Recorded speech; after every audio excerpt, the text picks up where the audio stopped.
Mrs. Nina here with Heroesmart Homeschool Academy. Welcome to class. It's good to have you. Today's lesson is going to be non-standard units. How can you measure length using not so standard units? We're going to talk all about that right after we open up with prayer, recite our morality creed. We'll get right into today's lesson. We thank you, Lord, for this time we have to learn and grow. We seek to do the best we can and add to what we know. We love you, God, with all our hearts, and to others' love we show. Pleasing you is our goal. Not to our lesson we shall go.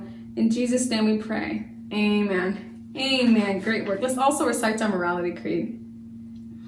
I believe in Jesus Christ, the Messiah who died and was resurrected from the dead to save humanity from sins. He is my Lord, Master, Boss, and Savior. I love God. I love myself and others with the God kind of love. I believe that the Bible is inspired by the Spirit of God and is the basis for morality, rights, and wrongs. I look to the Spirit of God to understand God's intent behind every letter of the Bible. I abide by this intent, and I live to honor God in thought, in word, and in deed. I believe there is a heaven to gain and a hell to shun. Father, please give me grace and mercy to please you more. This is my morality creed in the name of Jesus. Amen.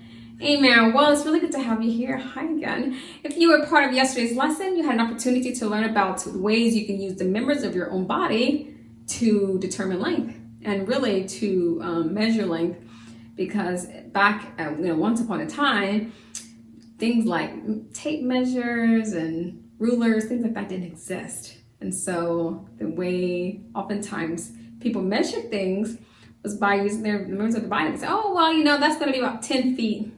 And they were referring to their actual foot that they measured. Or they're going to say, oh, that's about 2 arm spans long.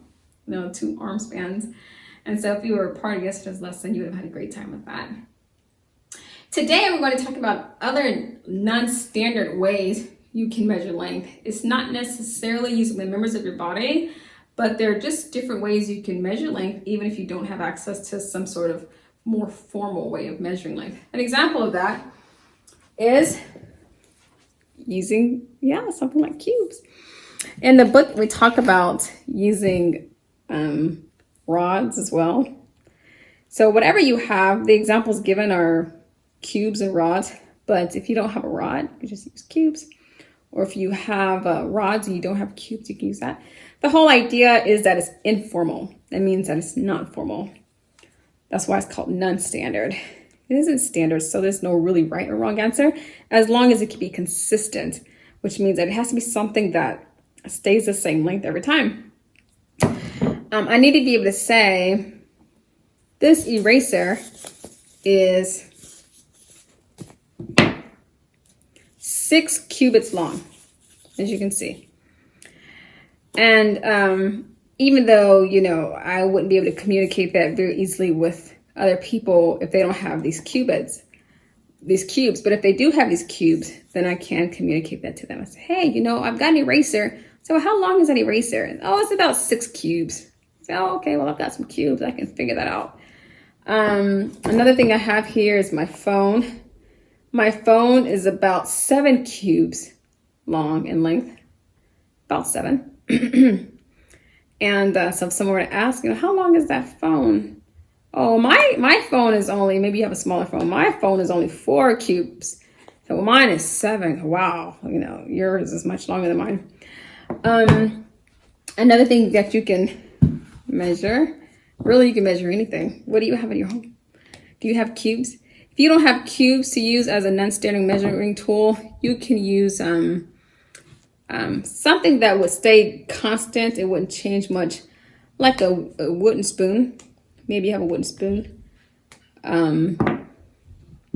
Cubes and rods would work best for now, because the wooden spoon, if you put the wooden spoon up to this paper towel, and if the wooden spoon isn't the exact length, then it would be very difficult to communicate that to another party.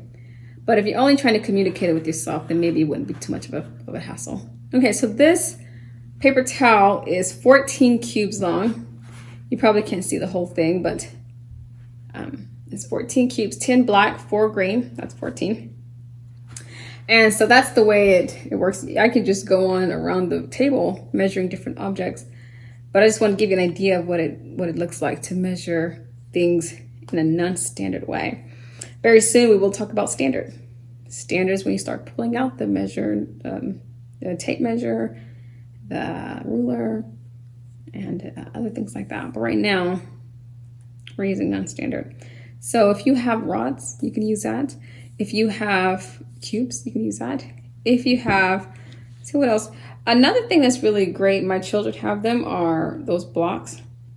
They're pretty non-standard, yet they're consistent. And if someone else has blocks, they can use those. So you can stack those blocks on top of one another. And you say, well, the blocks I have, this eraser is 4 blocks long, because you would put the eraser next to the blocks in a vertical position, and you would be able to have that blocks, the number of blocks as a reference. So whatever you have, but what I would ask you to do, is suggest to do, is to make sure that this lesson is meaningful to you. I would suggest you find something to use as a non-standard tool to measure things around your home. And I named some really great objects, but whatever comes to mind, whatever you have to use, that would be good. And it would just help this lesson to come alive, because then you'll say, oh, I know how to measure things using cubes, rods, sticks, other non-standard yet, very consistent objects. And ask mom and your daddy, they should be able to help you find things around the home that you can use to measure length. Anyways, if you have your lesson right there in front of you, if you have your workbook, you can open it up to this lesson, and it'll give you an opportunity in workbook form to measure some things. But even after completing this lesson, I would suggest that you find something in your own home that you can physically hold and manipulate to measure other real objects, so you can have a thorough understanding of what it means to measure with non-standard units. That's all I have for you today, boys and girls. Thank you so much for being a part of today's lesson. But until tomorrow, God bless. I'll be your hero's buddy, and as you study with Heroesmart, I will be your friend. So don't you worry.